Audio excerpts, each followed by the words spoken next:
Amados irmãos, paz seja convosco. Que Deus possa abençoar a sua vida através dessa palavra.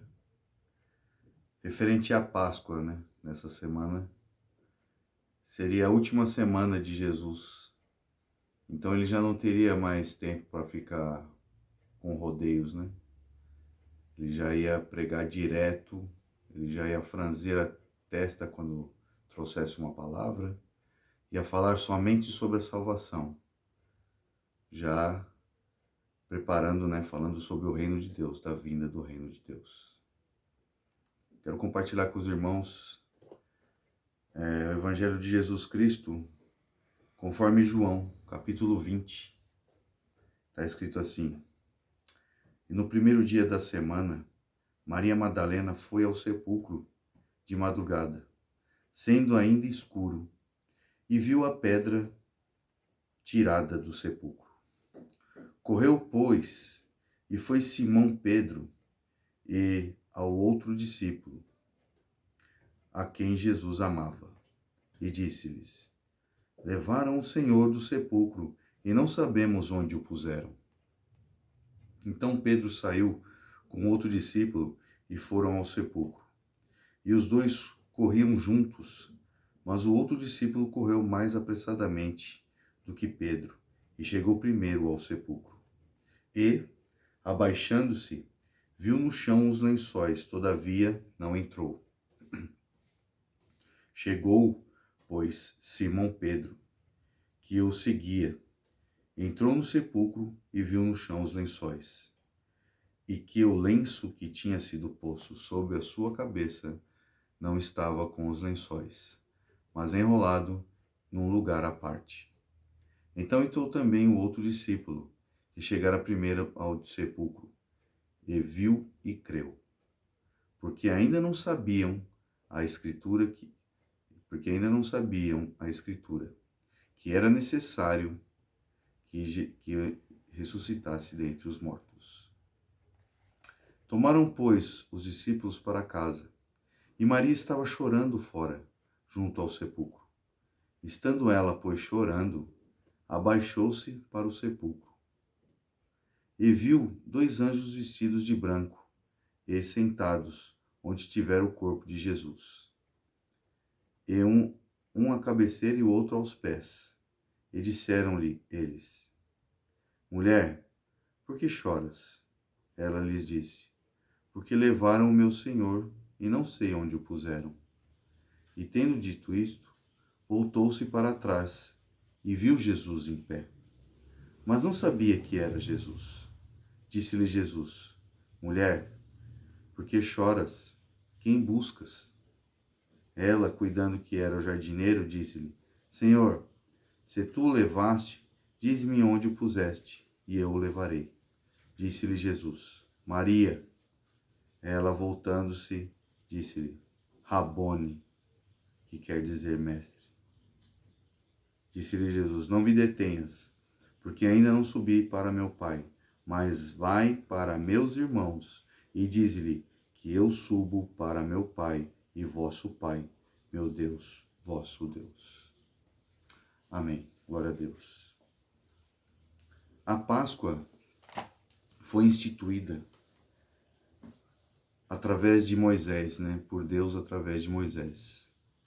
E ali ele faz o sacrifício de um cordeiro imaculado, branco, simbolizando. Mas, como a Escritura diz, Jesus Cristo é o nosso cordeiro puro, antes da formação do mundo, Cordeiro Santo, que veio para sarar os nossos pecados, para nos livrar de todo mal, para nos levar à salvação. A palavra de Deus diz, então, que antes que houvesse a doença, já havia a cura. Antes de haver o pecado, já havia o conserto para o pecado.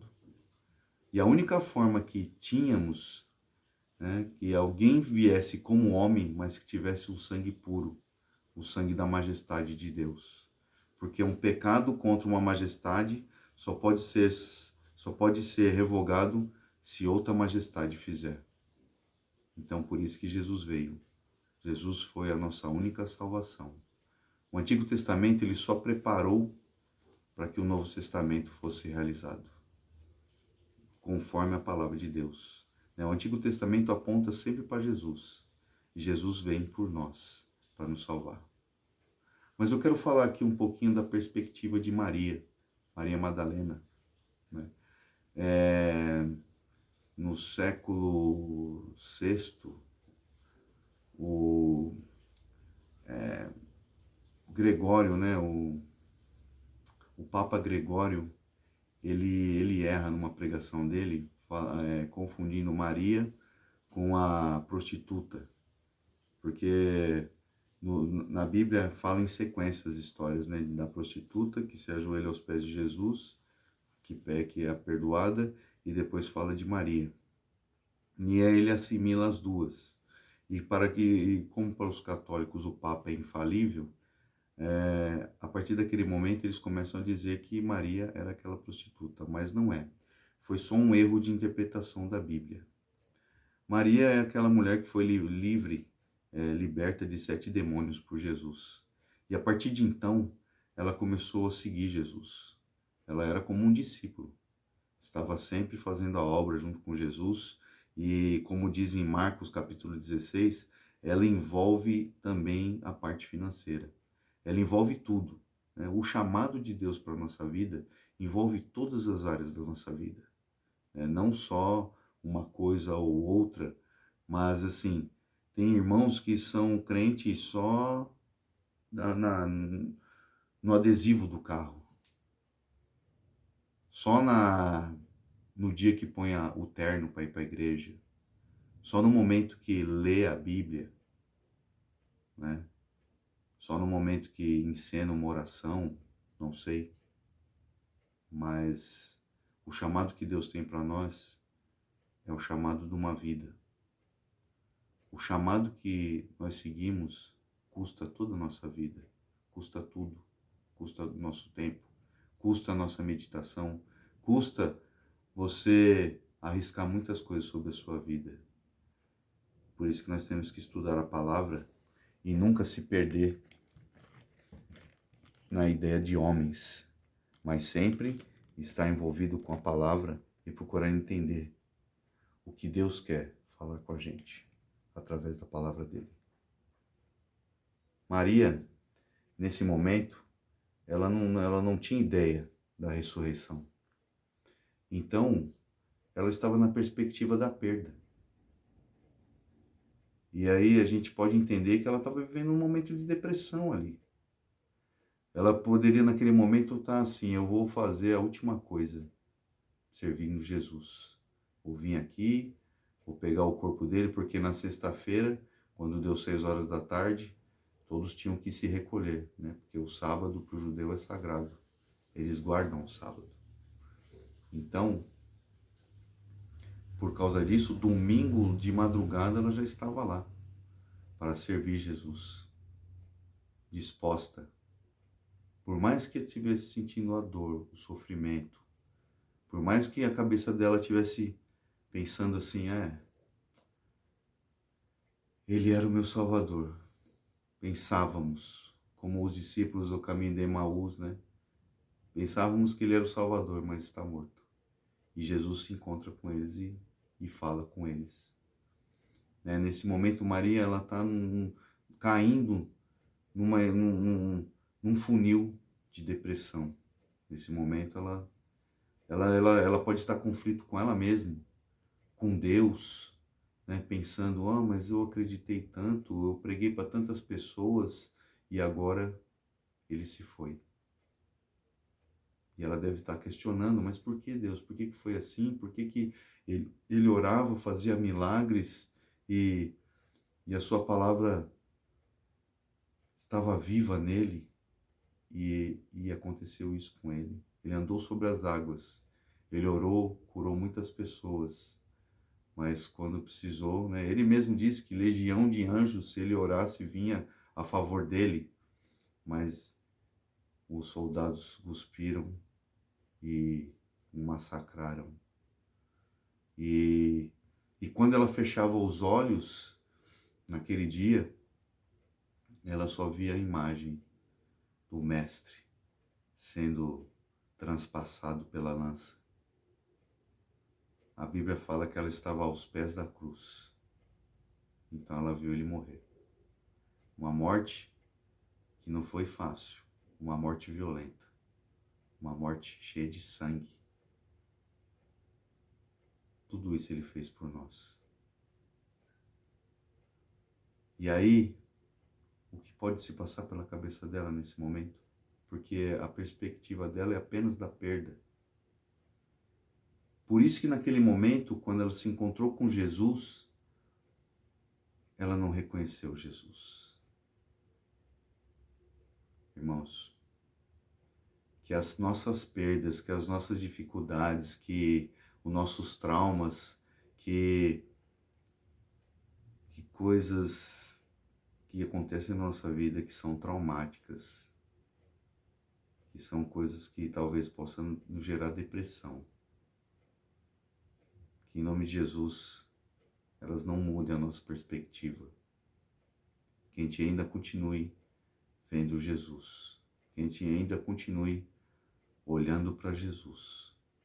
Por mais que seja traumática as nossas experiências, por mais que venha a dificuldade, venha os problemas da vida, prossigamos em continuar observando Jesus. Porque naquele momento ali ela estava perdida. Ela viu Jesus, mas não reconheceu Jesus. Por causa de tudo que ela tinha passado, por causa dos problemas que ela tinha vivido naquele final de semana, porque ela não podia pedir ajuda para ninguém. Ela estava sozinha. Quantas vezes na vida da gente estamos sozinhos? E a gente só tem Deus na nossa vida. Maria, se ela chamasse a polícia, foi a polícia que prendeu Jesus. Se ela chamasse o Sinédrio, foram os judeus que fizeram para que Jesus fosse crucificado. Se ela gritasse ao povo, o povo pediu Barrabás. Então ela está sozinha, vivendo aquela depressão sozinha, vivendo tudo aquilo ali sozinha. Talvez ela tivesse já até esquecido que Deus estava cuidando dela. Não deixe, meus irmãos, que os traumas, as dificuldades da nossa vida mude a sua perspectiva da essência que Deus te deu. Porque às vezes nos tornamos pessoas que nem queríamos ser por causa dos nossos problemas e dificuldades. Saindo do foco que Deus colocou na nossa vida. Segundo aspecto desta palavra é que por que nós cremos em Jesus? É o mais importante. Jesus, ele poderia simplesmente ter morrido na cruz. O ministério dele já estava cumprido, porque ele veio como Cordeiro Santo para morrer por nós. E foi isso que aconteceu. Morreu por nós como Cordeiro Santo. Se entregou por nós. E o ministério dele já havia sido cumprido. A missão dele havia sido cumprida. Mas ele volta. Não precisava ter ressuscitado. Mas ressuscitou para quê, meus irmãos? Para fortificar a nossa fé. Porque sem Jesus, o que seria de nós? Hoje, nós temos a nossa fé baseada nesse fato sobrenatural. Um homem andou, comeu, né? Nasceu, cresceu, viveu, teve a vida dele aqui, se alimentava, dormia, até o momento de ser assassinado. Ele foi assassinado, mas ao terceiro dia ele ressuscitou. Por nós. Isso é um fato sobrenatural incontestável. e é provado historicamente. E é por isso que nós somos cristãos. Porque houve um acontecimento sobrenatural. Isso mudou a história. A partir daí, aí que foi marcado então o nascimento de Jesus, a partir daí que o nosso calendário está aí em cima do nascimento de Jesus. A Páscoa tem grande importância. Jesus, ele veio por nós. Ele não precisava vir, não precisava ressuscitar, mas ele ressuscitou para que fortificasse a nossa fé. Então, meu irmão, minha irmã, meus amados, se está algum problema na sua vida impossível de ser resolvido, acredite no sobrenatural de Deus. Porque foi um fato sobrenatural que nos tornou cristão, imitadores de Cristo.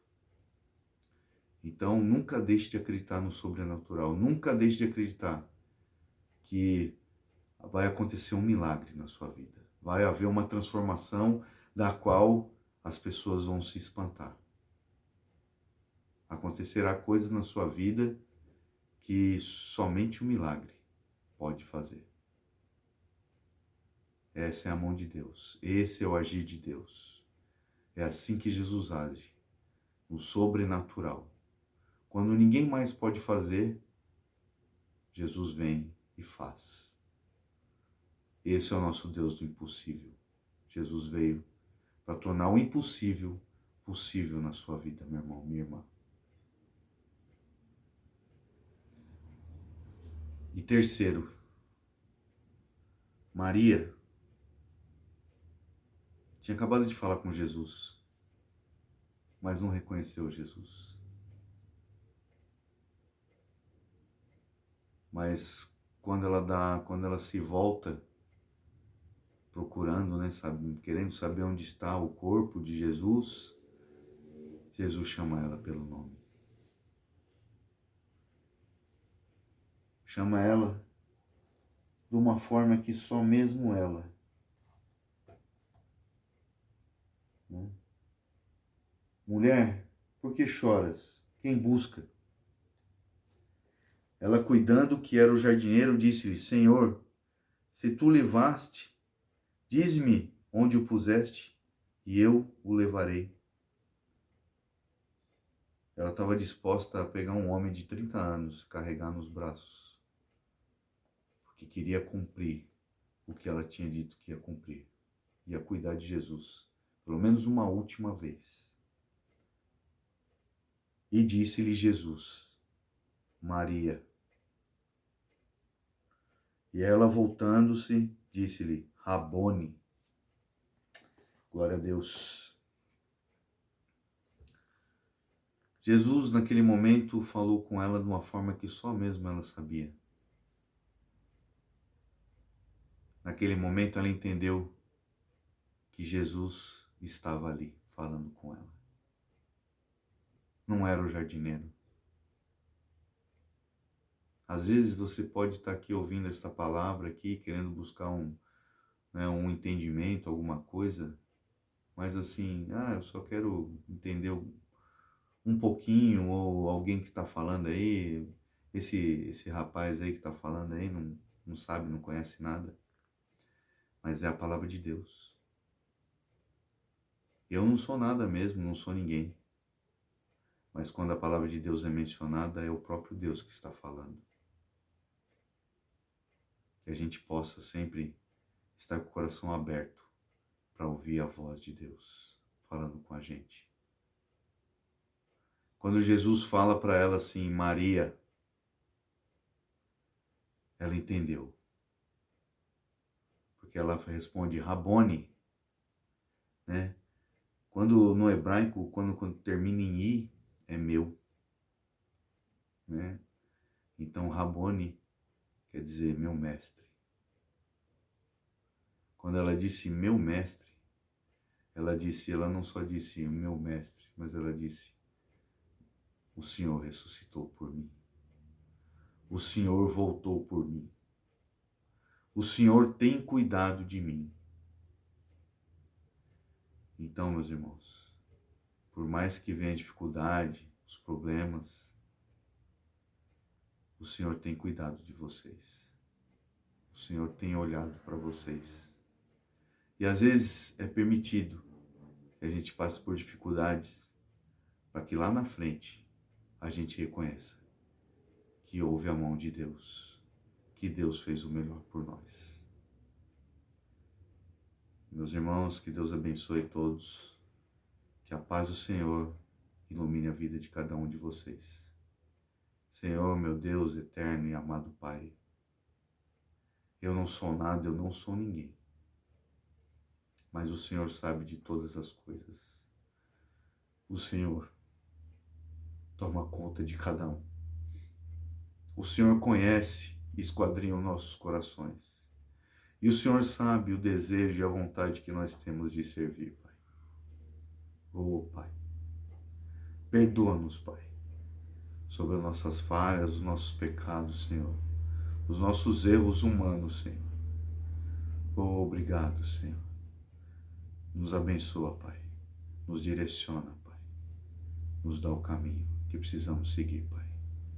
Em nome de Jesus. Amém.